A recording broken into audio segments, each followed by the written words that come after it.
Yeah, Tars. I brought myself here. We're here to communicate with the three-dimensional world. We're the bridge. I thought they chose me. They didn't choose me, they chose her. For what? To save the world.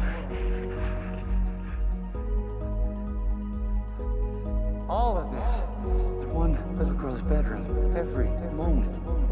It's infinitely complex. They have access to infinite time and space, but they're not bound by anything. They can't find a specific place in time.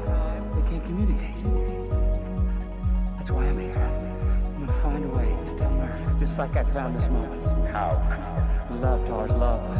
It's just like Graham said. My connection with Murph, it is quantifiable. It's the key.